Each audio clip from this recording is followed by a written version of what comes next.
نحمده ونصلي ونسلم على رسوله الكريم أما بعد.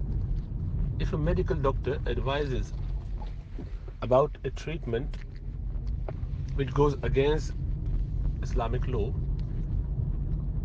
how should we square this circle? How should we reconcile between the two? So remember, in principle, one cannot take any advice from anyone against the law of Allah subhanahu wa ta'ala.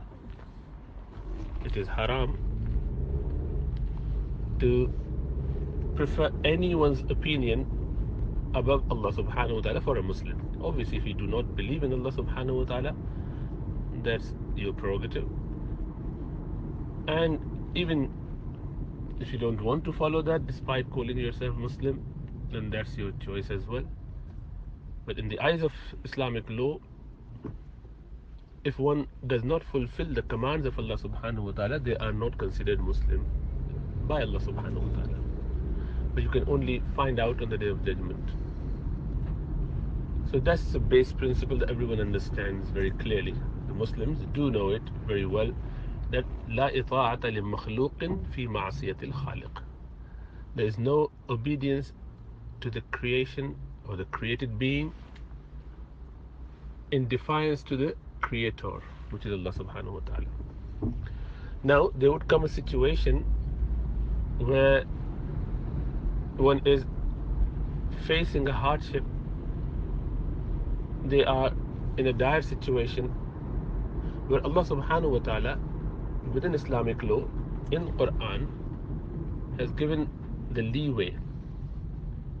If someone is under duress, if they do not take that particular medicine, they may lose their life, their limb, they would get significant trouble to their health. Then it is permissible to commit that haram.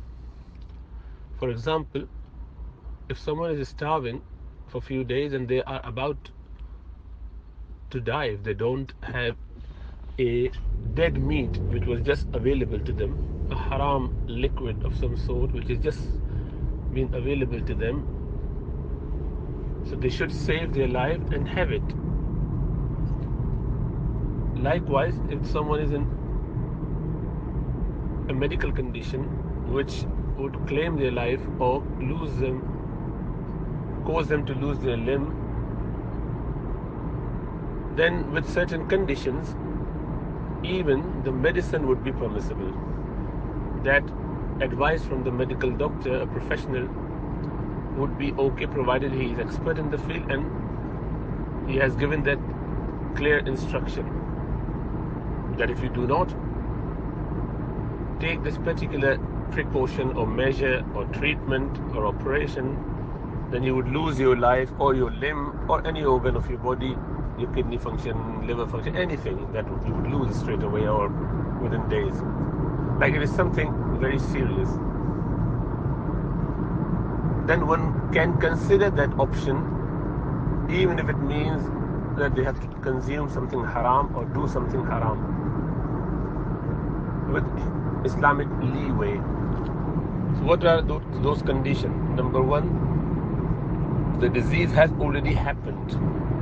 Not that it may happen in future. For example, there is some research done on having a little alcohol a day would get some benefits to the heart patients or the people who may get heart attacks or other cardiac conditions.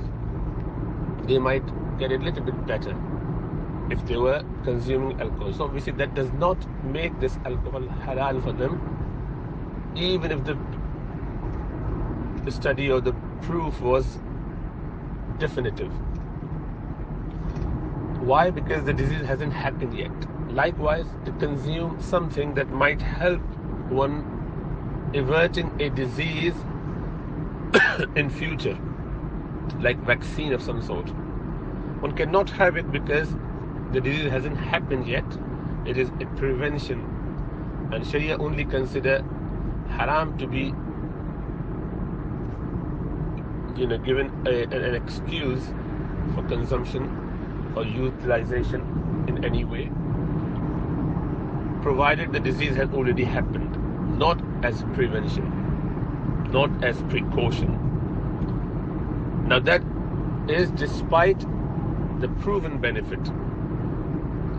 If it is just possible benefit, maybe not, then there's no way, when it is not even permissible with the definitive proof of a condition or the prevention, then clearly with possible benefit one can never ever go to haram.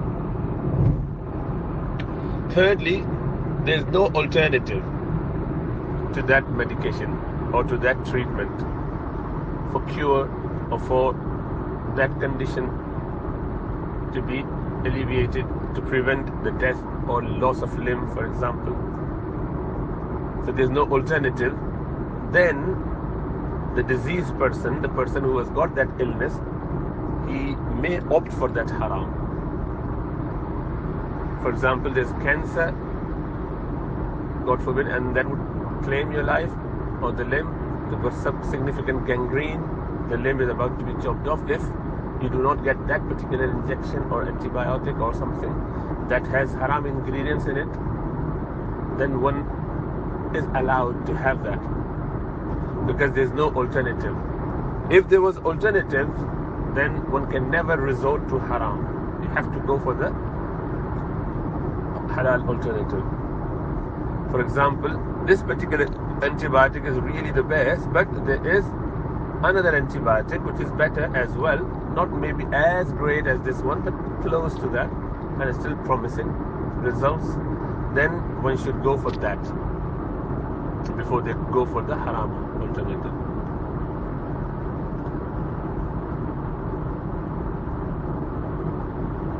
So with that in mind, one can look at the situation. So the question someone raised is, would it be permissible to masturbate if the urologist of some sort advised a young man who went to see him for some other reasons, and then he advised to do this for prostate health, better prostate health for future. So as you could see, there's no disease at this point. It may cause trouble in future, and this act of masturbation might help. None of that is proven. Number one, you're not unwell, you haven't got that disease, so I have a good hope you would not get that. Should I say that you may get diabetes, so stop taking all the sugar. You may get heart attack in future, so stop taking all the fats. You may get trouble with your kidney if you have too much of protein, so stop taking protein. It means that you just thrive on vegetables, on fruits. Obviously, no one's going to do that. We know it, which is much more proven than anything that you just mentioned or your urologist just mentioned. It's a crazy idea. For one, there's no evidence for that, no scientific evidence to prove it. Otherwise, you would have seen more prostate cancer in the countries where it is impermissible Islamically to masturbate. Obviously, then they should have more prostate cancers, because they only can have one way, which is getting married. Now, if someone were to have this condition, even if they are told that without that you would have the disease, for sure, the disease is already there, even then, marriage was an option. So one has an alternative, which is halal option. You can get married. So that is also an alternative, so available there. Can't have it, can't do the haram thing. And as I said, the benefit is not proven, the disease is not there, and there are alternatives. So it would never ever be permissible, no matter who says so, no matter how many people tell you. Haram remains haram, and we shouldn't be even thinking about that.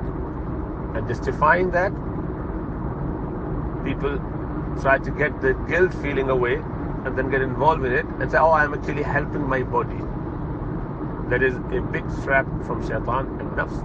So don't ever listen to shaitan and nafs should you want to please Allah subhanahu wa ta'ala. One has a choice to do so and one has a choice to not do so. That's up to them. But don't think that you'll be able to please Allah subhanahu wa ta'ala with this idea. There's a doctor who knows about urology, the urology consultant. For once, his qualification is to be questioned about mentioning this, because this is not a scientifically proven thing. They just, anecdotes, people suggest whatever. People suggest many things. But what is more proven is not having chocolates and junk stuff, including crisps, to avoid diabetes and obesity.